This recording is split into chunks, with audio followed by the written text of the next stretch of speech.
આપ જોઈ રહ્યા છો spark today news. Atul company ખાતે નાણામંત્રી કનુભાઈ દેસાઈના અધ્યક્ષસ્થાને સંજીવની મેગા પ્લાન્ટેશન ડ્રાઈવનું આયોજન કરવામાં આવ્યું છે। ગુજરાત સરકારના નાણાં અને ઉર્જા તેમજ પેટ્રોકેમિકલ્સ વિભાગના કેબિનેટ મંત્રી અને વલસાડના લોકપ્રિય નેતા આદરણીય શ્રી કનુભાઈ દેસાઈના અધ્યક્ષસ્થાને અતુલ કંપની દ્વારા સંજીવની મેગા પ્લાન્ટેશન ડ્રાઈવ કાર્યક્રમ યોજાયો છે, જેમાં ડાયરેક્ટર શ્રી સુનિલ લાલભાઈ તથા સ્વાતિબેન લાલભાઈ વિશેષ ઉપસ્થિત રહ્યા છે।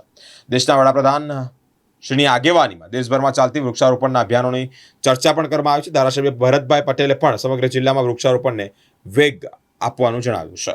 વૃક્ષો અને પર્યાવરણનું મહત્વ શું છે એ આપણને કોરોના કાળ દરમિયાન બધાને સમજાઈ ગયું।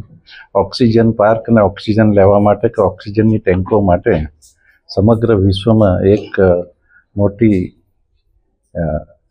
એમ કહેવાય કે મોટી એક સમસ્યા ઊભી થઈ હતી અને તે સમયે આપણને સમજાયું કે વૃક્ષો એ માણસના જીવન માટે ઘણું ઉપયોગી છે।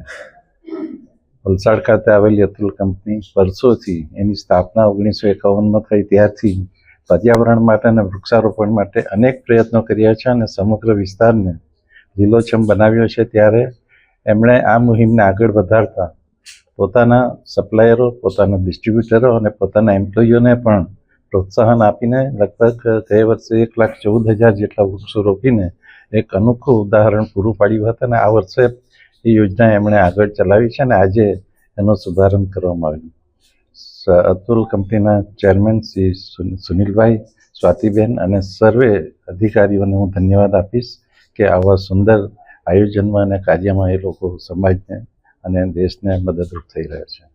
મને લાગે છે કે તે દુનિયામાં લડાઈઓ ચાલી રહી છે એના કરતાં પણ વધારે મોટી લડાઈ આ ક્લાઇમેટ ચેન્જ જે થઈ રહ્યો છે એની સામે આપણે કરવાની છે।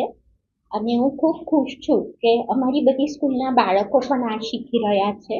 અતુલ વિદ્યાલય, અતુલ વિદ્યા મંદિર, જીએમડીસી દ્વારા જે છોટાઉદેપુરમાં સ્કૂલ ચાલી રહી છે એ બધા જ બાળકો પણ ખૂબ નાની ઉંમરથી આ શીખી રહ્યા છે કે વૃક્ષો કેટલા ઇમ્પોર્ટન્ટ છે।